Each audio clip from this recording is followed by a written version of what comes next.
नमस्कार दोस्तों, supreme court के चीफ जस्टिस का रिटायरमेंट 10 नवंबर को होने वाला है, लेकिन उससे पहले सीजेआई डीवाई चंद्रचूड़ अपने फैसले इस तरीके से सुना रहे हैं कि हर तरफ उनकी चर्चा हो रही है।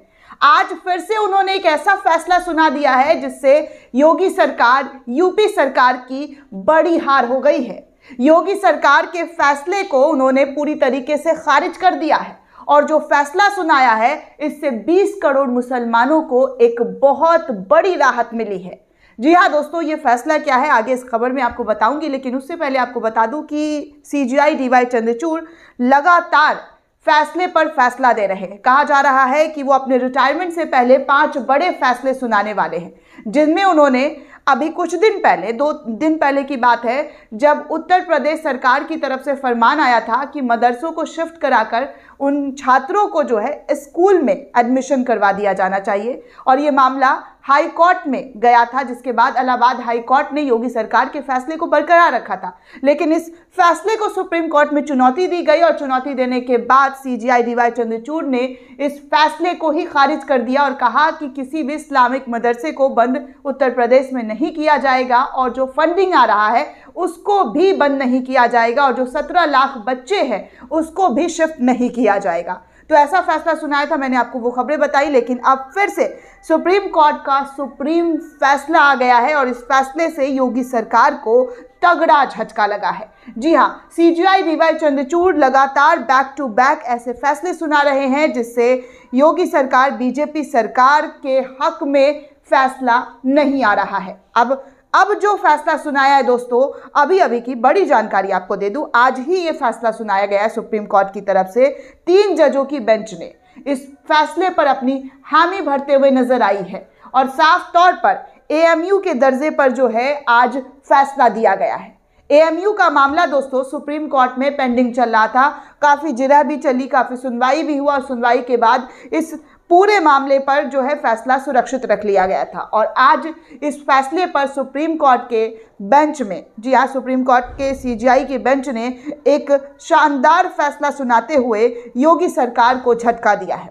सुबह, जी हाँ, मतलब अब दोपहर का टाइम होने वाला है दोस्तों, लेकिन आपको बता दें कि सुप्रीम कोर्ट ने आज अलीगढ़ मुस्लिम यूनिवर्सिटी के अल्पसंख्यक दर्जे की बहाली से जुड़े मामले में अपना फैसला सुनाया है।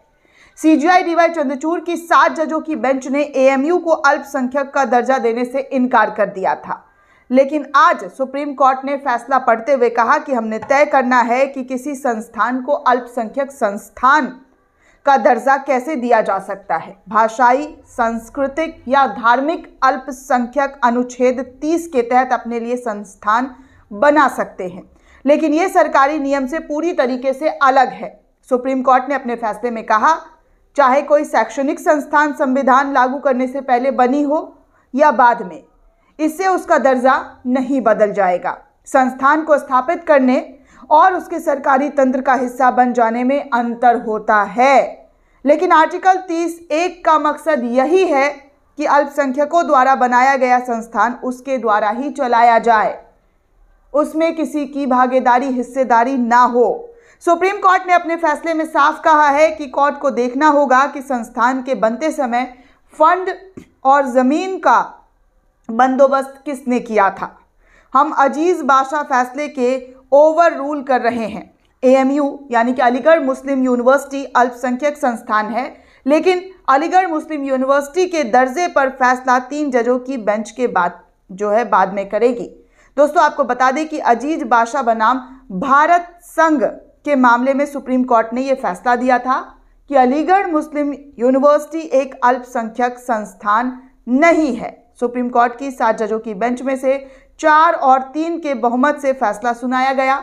अलीगढ़ मुस्लिम विश्वविद्यालय भारत के संविधान के अनुच्छेद 30 के तहत अल्पसंख्यक दर्जे का हकदार है, ऐसा फैसला आज सुप्रीम कोर्ट की बेंच के जरिए दिया गया। आपको बता दें कि इस मामले में कई याचिकाएं सुप्रीम कोर्ट में पिछली सुनवाई के दौरान, केंद्र सरकार के इस मामले में सुनवाई के दौरान दलील दी गई थी कि एएमयू को अल्पसंख्यक खांचे में रखना सही नहीं है। पीठ ने पिछली सुनवाई में अपना फैसला सुरक्षित रख लिया था और इस मामले में मुख्य न्यायाधीश जस्टिस डीवाई चंद्रचूड़, सीजेआई के लिए नामित चीफ जस्टिस संजीव खन्ना के साथ justice Manoj Mishra, JB Pardiwala, justice Dipankar Datta, justice Suryakant और जस्टिस सतीश शर्मा की पीठ में इस पर सुनवाई की गई और AMU को, जी हाँ, AMU को अल्पसंख्यकों वाला दर्जा जो है वो देने का फैसला दिया गया है। ABP न्यूज के हवाले से खबर आ रही है कि सुप्रीम कोर्ट ने पलटा अजीज बाशा फैसला, 3 जजों की बेंच करेगी AMU के दर्जे पर फैसला। अब जो है कहा जा रहा है कि जाते जाते जो है CGI DY चंद्रचूड़ बड़े बड़े फैसले करते हुए जा रहे हैं जिनका इतिहास में उनके नामों का जिक्र हो सके। रिटायरमेंट से पहले चीफ जस्टिस का बड़ा फैसला। चीफ जस्टिस की बेंच ने बहुमत से AMU का अल्पसंख्यक दर्जा बरकरार रखने का फैसला दे दिया है। जाते जाते जस्टिस DY चंद्रचूड़ ने जरूरी फैसले सुनाए हैं जिसका हर तरफ चर्चा हो रहा है कि देखिए CGI DY चंद्रचूड़ जो है अपने फैसले किस तरीके से ले रहे हैं। हालांकि अभी बीते दिनों गणपति पूजा को लेकर जो तस्वीरें आई थी प्रधानमंत्री नरेंद्र मोदी को लेकर, आप सभी को पता है कि कितने ज़्यादा जो है CGI की ट्रोलिंग की गई। उनसे सवाल पूछा गया कि CGI जो है कैसे कार्यपालिका और न्यायपालिका को लेकर साथ में चल रहे हैं, कैसे कार्यपालिका के साथ न्यायपालिका मिल रही है। उसके बाद CGI ने बहुत अभी इंडियन एक्सप्रेस का एक इवेंट था उस पर भी सफाई देते हुए नजर आए हैं।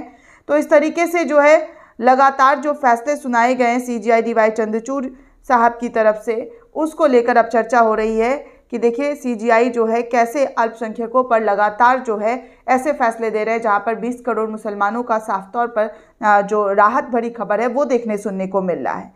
अब आपको बता दें दोस्तों कि ये जो पूरा मामला है ये पूरा मामला है क्या AMU को मिलेगा अल्पसंख्यक का दर्जा? लास्ट वार्निंग डे पर आज CGI DY चंद्रचूड़ ने जो है फैसला सुनाया है। वैसे तो मिल गया है दोस्तों, इन्होंने 57 साल पहले ये विवाद शुरू हुआ था और अब जाकर इस विवाद का जो है निपटारा CGI DY चंद्रचूड़ ने कर दिया है। कई महीनों से इस पर सुनवाई चल रही थी। सीधे तौर पर सुप्रीम कोर्ट ने कहा है कि अल्पसंख्यक का दर्जा बरकरार रहेगा। तो आपके सामने है दोस्तों कि किस तरीके से जो है एक बार फिर से अल्पसंख्यकों की एक बड़ी जीत हुई है। देखिए आपको बता दें कि CGI DY चंद्रचूड़ ने इससे पहले भी बहुत सारे फैसले दिए हैं जिसकी चर्चा ज़ोरों शोरों से रही है। अक्सर उनकी फैसले की चर्चा जो है वो सुर्खियां बटोरती रहती है। कुछ कहा जाता है कि CGI भी ये कह चुके हैं कि लोगों को लगता है कि अगर मैं उनके खिलाफ कोई फैसला दे रहा हूँ तो किसी के दबाव में दे रहा हूँ, लेकिन मेरा मानना है कि मैं अपना काम पूरी ईमानदारी के साथ कर रहा हूँ।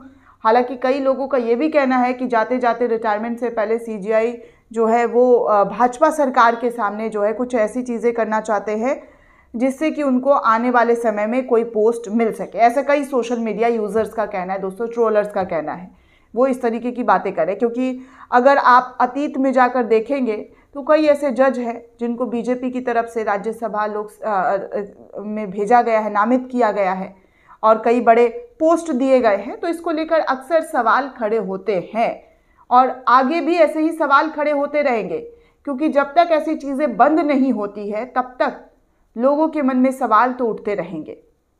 दोस्तों इस पूरे रिपोर्ट को लेकर आप क्या सोचते हैं, आपकी क्या प्रतिक्रिया है, हमें कमेंट करके ज़रूर बताइएगा।